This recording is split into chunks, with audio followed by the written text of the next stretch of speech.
This network was created to become and to fuel the growth of OneCoin, which I strongly believe will be the #1 cryptocurrency worldwide. That is Dr. Ruja Ignatova, founder and visionary of OneCoin, speaking at a OneCoin event in front of tens of thousands of people in London's iconic Wembley Stadium in 2016. It was one of the last known times Ruja, known as the CryptoQueen, was seen at such a large public gathering.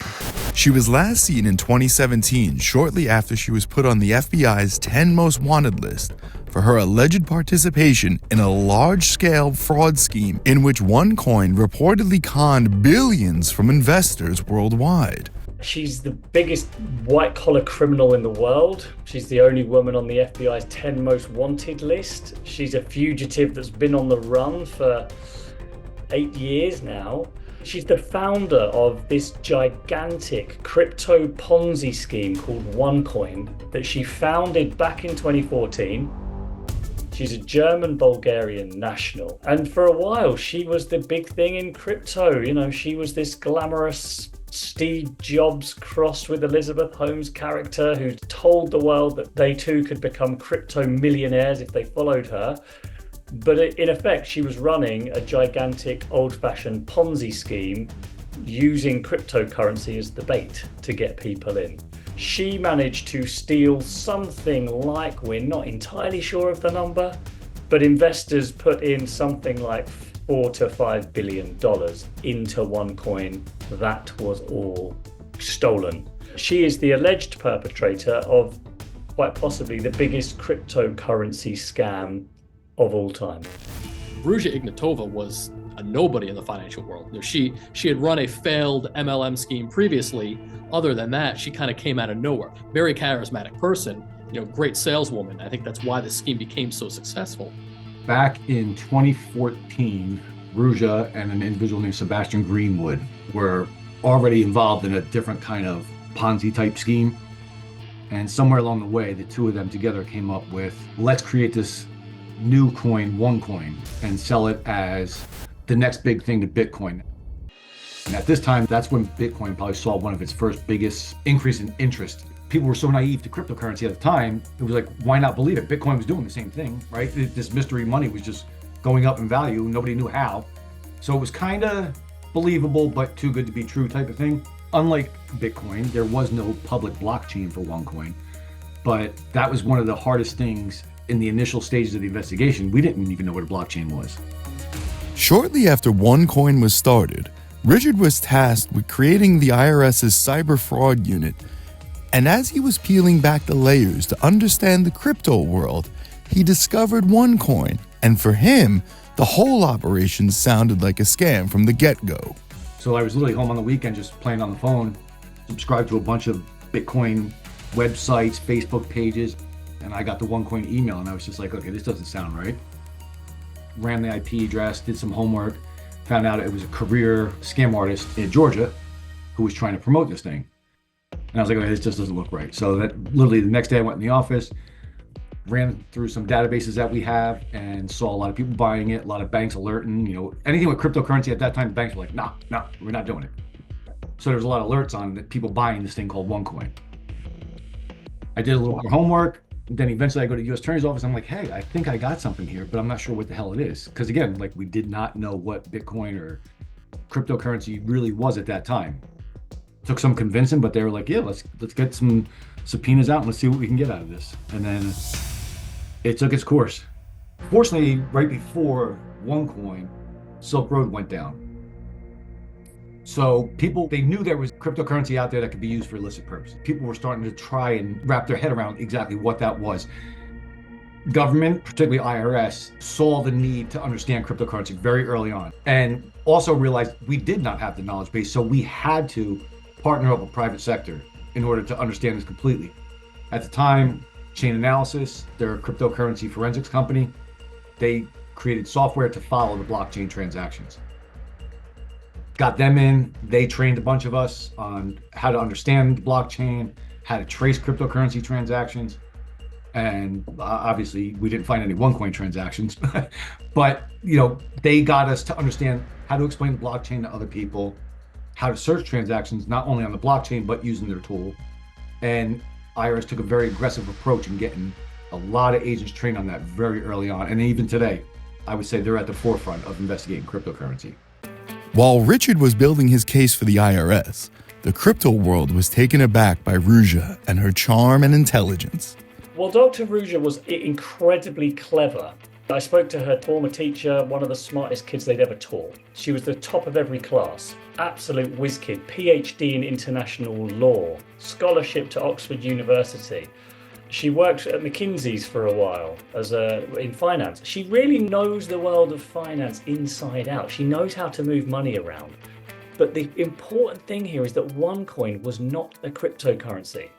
It wasn't. It used the language, the terminology. It said it was a cryptocurrency, but essentially what it was just records in an Excel file.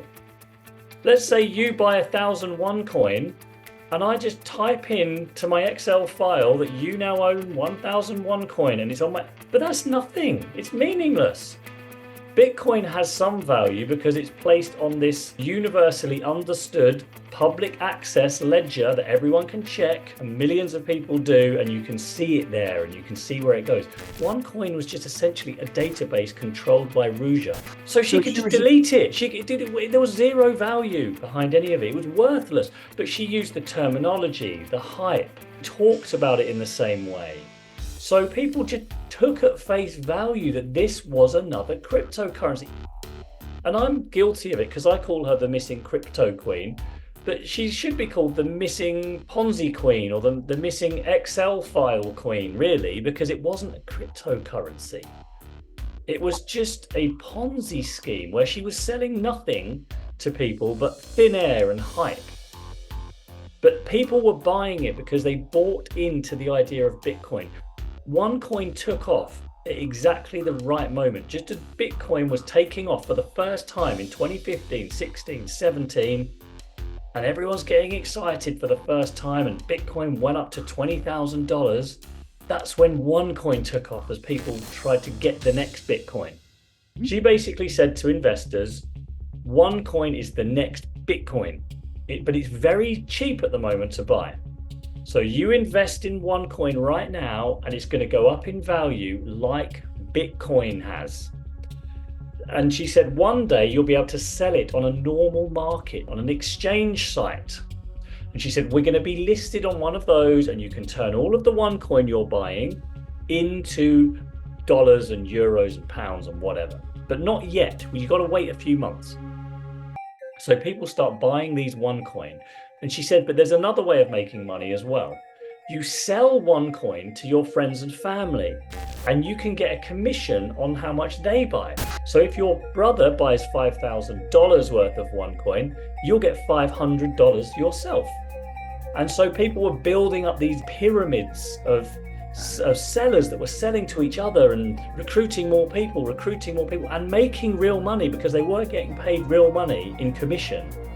But the value of the coin was worthless. But she was manipulating her own website to say the value of OneCoin was going up and up and up. It's €5 now, it's €10 now, it's €15 now, it's €20 now.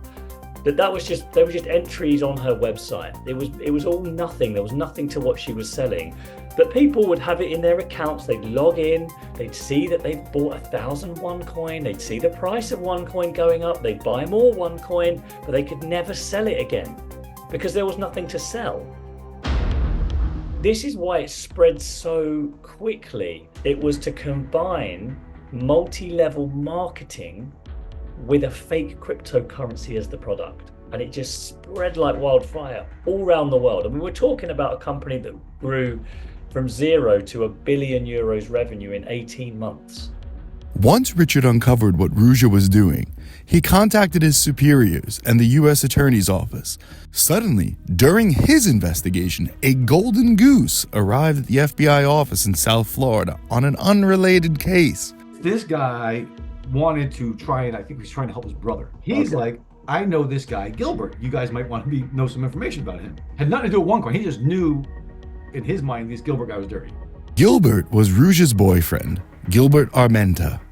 Once the FBI got involved, and with Richard and his team still working the case, suddenly Ruja's photo was plastered around the world as one of the 10 most wanted people by the American government. Soon after, other agencies around the world like Interpol and Scotland Yard did the same. I was absolutely stunned when the FBI announced that she was going on their 10 most wanted fugitives list. I couldn't believe it. I thought someone was just playing a practical joke on me, to be honest. She had moles everywhere, and nothing really annoys the police like people that are getting fed information about the work they're doing.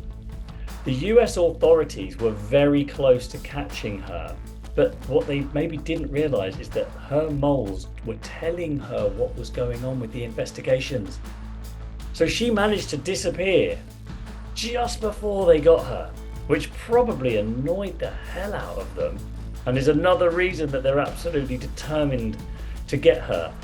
So I think that the fact that she was a woman in the crypto world was maybe that was the more important part of the story than her being the only woman on that FBI 10 most wanted list. Honestly, to me, it just signifies that that is another person who was committing a crime. I'm not going to put anything beyond that. She was responsible with her co-conspirators for stealing $4 billion plus of investor money. She's on the loose, and we're looking to find her. She is very, very good. Her tactics and how she was hiding and her tradecraft in obfuscating where she went, and even with some of the people she surrounded herself with.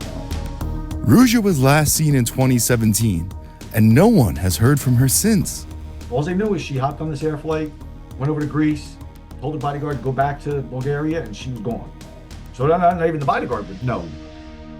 It's estimated by her brother that she disappeared with $500 million when she went. I think it was considerably more than that, and she had money all over the world in all different currencies and cryptocurrencies as well as fiat money, not to mention assets. She's changed her appearance. She has legal fake documents, i.e. legitimate real government official passports that she would have purchased. So she can probably get around as well using these fake real passports. And her exit strategy would have been planned long before she vanished. And you think people can't disappear? Well, take a look at all the top 10 most wanted lists. People disappear for years at a time if they're smart and they plan and they don't make a mistake. And this woman is clever enough to do that. There is, of course, the counter theory that she actually died some years ago even, probably at the hands of the organised criminals that she might have got tangled up with. She's suddenly quite a liability to them. There is currently a $5 million bounty on her head, and she is wanted dead or alive by the FBI. Once you're on the list, you're kind of on it until they get you. We have no evidence to show that she is not alive. Until we can see definitive evidence that she is deceased, we're going to continue looking for her. While Jamie Bartlett, who has chronicled this case in books and a successful BBC podcast, believes the CryptoQueen is still alive and the FBI has no evidence to prove otherwise, Richard Reinhardt doesn't think she is. In my opinion, 80% of me would say she's dead. As for her boyfriend, Gilbert Armenta was busted and sentenced in 2023 to 5 years in prison for his role in laundering roughly $300 million related to the OneCoin scheme, according to the Department of Justice. In 2019, Ruja's brother, Konstantin Ignatova, pleaded guilty to charges of money laundering and fraud in relation to the OneCoin scheme. He spent 34 months in prison for time served. Bernie Madoff, the people are affected. They're wealthy people that everybody knows, right? I am sure there were red flags that those people should have known something wasn't right. But society feels bad for them because we know of them. The people that invested in OneCoin are the people that society looks at like, oh, those idiots should have known better. Is it right or wrong? It's definitely not right, right? And is it wrong?